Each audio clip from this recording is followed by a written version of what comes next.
అన్ని విరగొట్టేదేనా నా పని? ఏం పని చేయనా నేను? నేను అడిగింది చెప్పు, నేనేం పని చేయనా?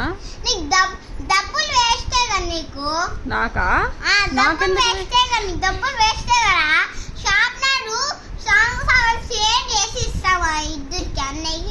నేను ఎప్పుడు ఇచ్చానే? ఎందుకే అబద్ధాలు చెప్తున్నావు? షేర్ చేసి ఇచ్చాను ఎప్పుడైనా? ఏ దొంగ, అబద్ధాలు చెప్పకూడదు.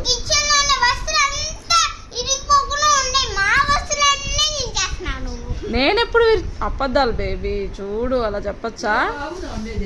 చెప్పచ్చా? ఎప్పుడైనా నిజం చెప్పు. పెన్సిల్ ఎప్పుడైనా విరిచి షేర్ చేశానా?